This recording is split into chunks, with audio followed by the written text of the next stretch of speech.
Hello বন্ধুরা, কেমন আছো? আশা করি ভালো আছো। আমরাও ভালো আছি।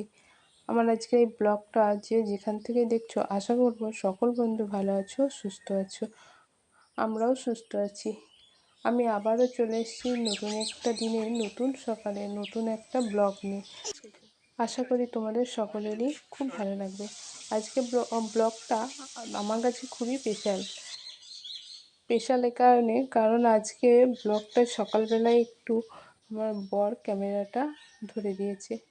যদিও খুবই পুরনো যুগের মানুষ, কিছুই সেরকম করতে পারে না। দেখো, ভিডিওটা করেছে এমনভাবে যে ওর আঙুলটা দেখা যাচ্ছে, যার জন্য ভিডিওটা ক্লিয়ার হয়নি।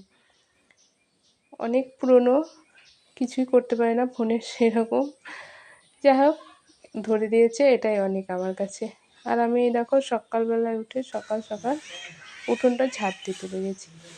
এইটা আমাদের অনেক বড় উঠোন। এই দিকের উঠোনটা ঝাড় দেওয়া কোনো দিনই তোমাদের সঙ্গে শেয়ার করিনি, আজ করলাম প্রথম। দেখেছো কত বড় উঠোন? আর আমি এত সকাল সকাল উঠেছি, দেখো কত অন্ধকার হয়ে আছে। এই 4:45টার মতো বাজে। উঠোনটা আমি ঝাড় দিয়ে নিয়ে ছড়া দিয়ে দিচ্ছি। এটা আমাদের প্রতিদিনকার সকালের প্রথম কাজ। এটা রোজই করতে হবে। এই দেখো পাখিদের কুহু কুহু আওয়াজ। সকালের এই আওয়াজটা এত সুন্দর লাগে, কি বলবো, অনেক মিঠা। এই দেখো রাস্তায় কেউ লোকজন কিচ্ছু নেই, এখনো মনে হচ্ছে ভোর ভোর হয়ে আছে। দেখেছ, রাস্তায় কোনো লোকজন সেরকম দেখা যাচ্ছে না। আমি উঠোনটা ঝাড় দিয়ে নিয়েছি। এবার এই জায়গাটা আমি ধুয়ে দিচ্ছি। রোজই আমি ঘরের এই সামনের সিঁড়িটা ধুয়ে দিই, জলটা যাতে না থাকে সেই জন্য হাত দিয়ে একদম সরিয়ে দিচ্ছি। আর এই জায়গাটা শুকোলে তবেই আমি পাপোশটা রাখতে পারবো। আর এই দেখো নিচেরটা একটু ঝাঁটা দিয়ে জল টেনে দিচ্ছি। ঘরের সামনেটা না অপরিষ্কার থাকলে একদম ভালো লাগে না, আর একটু জল দিয়ে ধুয়ে দিলে বেশ পরিষ্কার হয়ে যায়, খুব সুন্দর লাগে। এই যে জলটা টেনে দিলাম ভালো করে। উঠোন ঝাড় দেওয়া কমপ্লিট হয়ে গেলে এবার রাতের জেঠো বাসনগুলো আছে, ওগুলো কিন্তু আমার এখনও ধোয়া হয়নি, ওগুলোই আমি ধুয়ে নেব। ধুয়ে নিয়ে চলে এসেছি, এবার জলটা ঝরাতে দিচ্ছি। এতে যে বাসনগুলো ছিল, মানে জল ঝরানো বাসনগুলো, সেগুলোকে সরিয়ে দিলাম, দিয়ে এটার মধ্যেই দিয়ে দিলাম। নিচে আর দিলাম না, কারণ দেখলে তো ওই জায়গাটা আমি ধুয়ে দিয়েছি, জল থাকবে, সেই জন্য আমি আজকে এর মধ্যেই দিয়ে দিলাম। এখনই আবার তুলে নেবো, নাহলে আবার বৃষ্টি চলে আসবে। আজকাল তো যখন তখন বৃষ্টি হচ্ছে, আবার রোদও হচ্ছে, সেই জন্য কাপটাকে আমি সবার উপরে রাখবো, না হলে ভেঙে যেতে পারে। এবার বাসি কাপড়টা কেচে নেবো। বাসি কাজ মোটামুটি সব কমপ্লিট হয়ে গেল। এই যে ঝুড়িতে বাসন, আমি বাসি কাপড়টা কেচে প্রথমেই তুলসী মন্দিরটা ধুয়ে নিচ্ছি। রোজই তুলসী মন্দিরটা ধুই বাসি কাপড় কেচেই। আর এই যে আমি ফুল তুলতে চলে এসেছি, আজ সকালবেলায় পুজোটা করব। আমার বর ক্যামেরা ধরেছে, আমাকে একটু হেল্প করছে, কিন্তু অনেক কথাও শোনাচ্ছে। তবু আমার কাছে অনেক ভালো লাগলো, কারণ ও একটু আমাকে ক্যামেরাটা ধরে দিল। আমি সব নীলকণ্ঠ ফুলগুলো তুলে নিলাম। আর এই যে এই সাদা ফুলগুলো তুলছি, জানি না কে কী নামে এই ফুলকে ডাকো, আমরা কিন্তু এই ফুলগুলোকে শুশুনি ফুল বলে থাকি। সব ফুল আমি তুলে নেব, পুজো করতে হবে ঠাকুরের কাছে। অনেক ফুল দিলে আমার খুব ভালো লাগে। আর এই যে আমাদের বাড়িতে বেল গাছ আছে, বেলপাতাও তুলে নিলাম। আর দেখতে পাচ্ছ হাত। আর আমি সবার শেষে কয়েকটা তুলসী পাতা তুলে নিলাম। পুজো টুজো করে চলে এসেছি। আমার হাজব্যান্ড মাছ নিয়েছে, ছেলে দেখছে। আজকে আমরা নিয়েছি তেলাপিয়া মাছ। তেলাপিয়া মাছের সর্ষে করব। এই যে কিছু মাছ ভাজছি, আর কিছু মাছ আমি ফ্রিজে রেখে দেবো। আজকে সবটা করব না, আমরা হচ্ছে মধ্যবিত্ত পরিবার, একটু আয় বুঝে ব্যয় করতে হয়, নাহলে সংসারে খুব টান ধরে যাবে।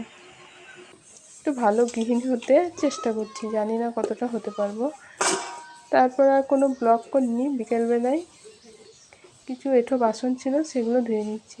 আজকে আমি কলের ধারে না ধুয়ে এখানেই ধুচ্ছি, কারণ বারবার বৃষ্টি আসছে, এখনও বৃষ্টি পড়ছে খুব আস্তে আস্তে, সেই জন্য আমি এখানেই বাসনগুলো ধুয়ে নিলাম। কারণ জোরে যদি বৃষ্টি আসে তাহলে ঘরে উঠে যেতে পারবো। ধোয়া হয়ে গেল। এই দেখো, বলতে না বলতেই কেমন ঝড় আর বৃষ্টি শুরু হয়ে গেছে, দেখেছ? আর এদিকে ছেলে ঘুমাচ্ছে, আর তারই ফাঁকে আমি যে শুকনো জামা কাপড়গুলো ছিল সেগুলো গুছিয়ে নিচ্ছি। ও ঘুমাচ্ছে, কাজটা আমার তাড়াতাড়ি হয়ে যাবে, হেল্পও হবে, কাজ করতে সহজ হয়ে যাবে, এটাই হচ্ছে আমার হেল্প। আর ও থাকলে আমাকে খুবই সাহায্য করে কাপড়গুলোকে টেনে টেনে এখানে ওখানে ছটিয়ে ছিটিয়ে দিয়ে। জানো তো, আমাদের মায়েদের হচ্ছে এই স্বভাব।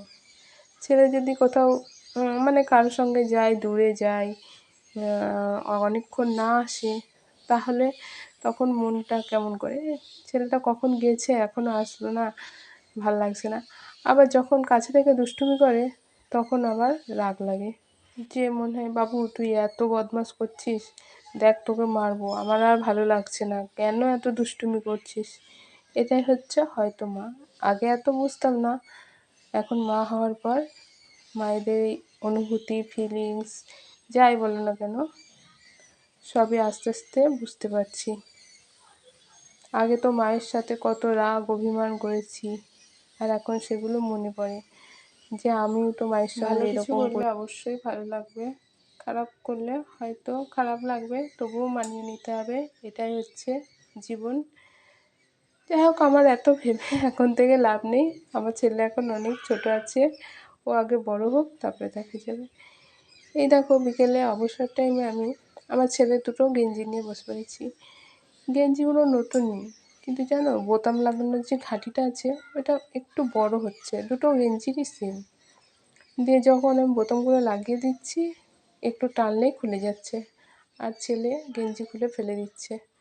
সেই জন্য আমি ভাবলাম এখন তো বসেই আছি, তাহলে ওই ফাঁকা জায়গাগুলো সেলাই করে নিই। একটু যদি আমি সেলাই করে নিই তাহলে কিন্তু বোতামগুলো আর খুলবে না, সেই জন্য এই যে গেঞ্জি দুটো নিয়ে বসা আর কি, অবসর টাইমের কাজ।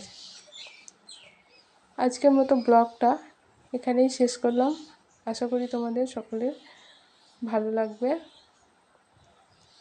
আমিও একটু উৎসাহ পাবো যদি যদি তোমরা জানাও। সন্ধ্যেটা কিন্তু আজকে হাজব্যান্ড